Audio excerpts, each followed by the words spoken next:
Martin Eugenio.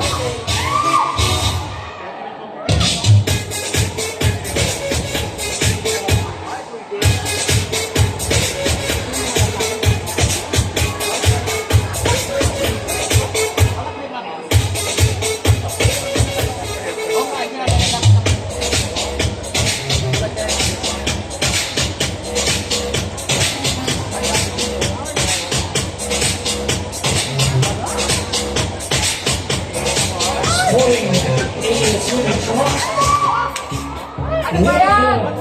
Of course, a medium orange and a medium green combination.